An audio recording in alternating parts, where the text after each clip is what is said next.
No. There are certain movies you just don't touch, and Lilo and Stitch is one of them.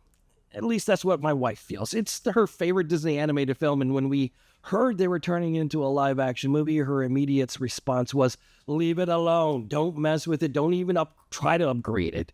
Just let it stay magical. And, you know, I get it. I mean, the track record with Disney's live-action remakes has not exactly been inspiring. They usually end up feeling like high-budget echoes of something that once had a real heart.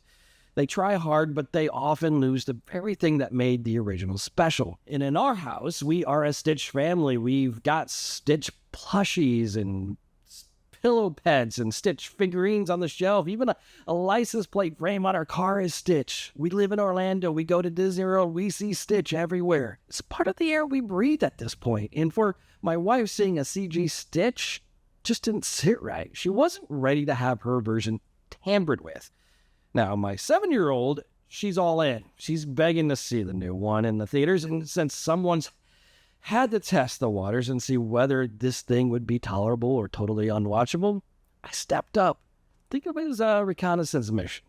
The verdict, surprisingly, wasn't terrible. It didn't annoy me, and believe me, I was prepared to be annoyed.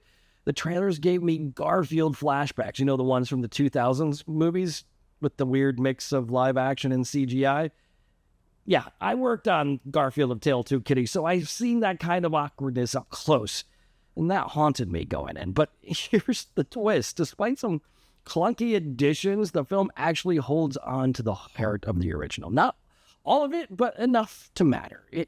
And that was unexpected. The emotional core, the thing that makes Lilo and Stitch more than just a zany alien comedy, it is still there. It takes a while to find its rhythm, especially in the beginning. The pacing feels chaotic at first, like it's trying a little too hard. You can sense where they padded scenes, added material that don't need to be there just to make it feel like a movie. There's even a wedding disaster scene that really makes you wonder, was this necessary? And the two aliens trying to catch Stitch, for me, just didn't land. It was spectacularly unfunny.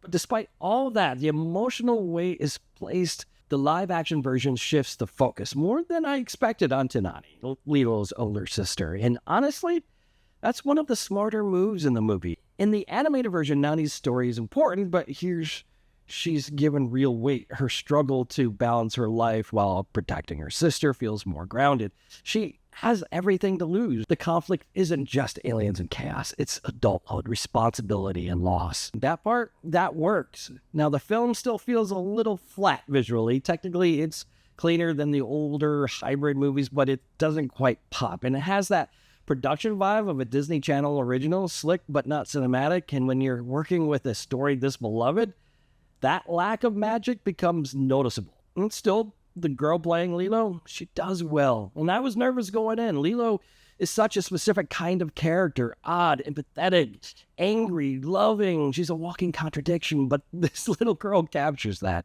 She gets Lilo. So full credit there. And of course, Stitch is cute. He's always going to be cute, but it's not the same kind of cute. In animation, he's more expressive, more chaotic, and in a charming way. In CGI, he feels like a filtered version of himself. Still recognizable, but a little airbrushed. So here's where I landed.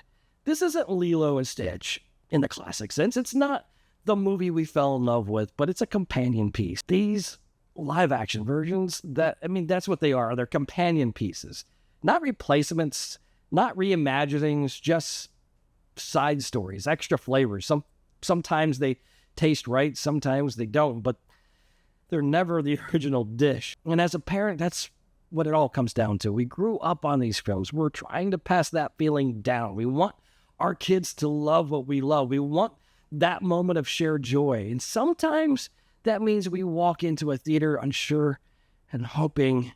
And in this case, I walked out thinking, okay, not magical, not timeless, but for me, not insulting either.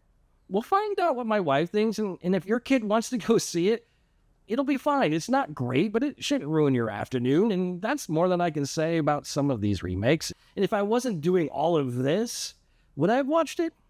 Probably not. Would I have waited for it on Disney Plus? Maybe. But if That means spending time with my daughter and seeing her light up at something new. Even if it's not our Stitch, then absolutely. And for all of you diehard traditionalists out there, it's okay to skip it. But if you do watch it, just remember it's not the same. It's not supposed to be. It's just a cash grab. So what did you think? Best live action remake yet? Or do you loathe it? Thanks for going on this film journey with me. And as always, be real. Stitch bad. Sometimes family isn't perfect. That doesn't mean they aren't good.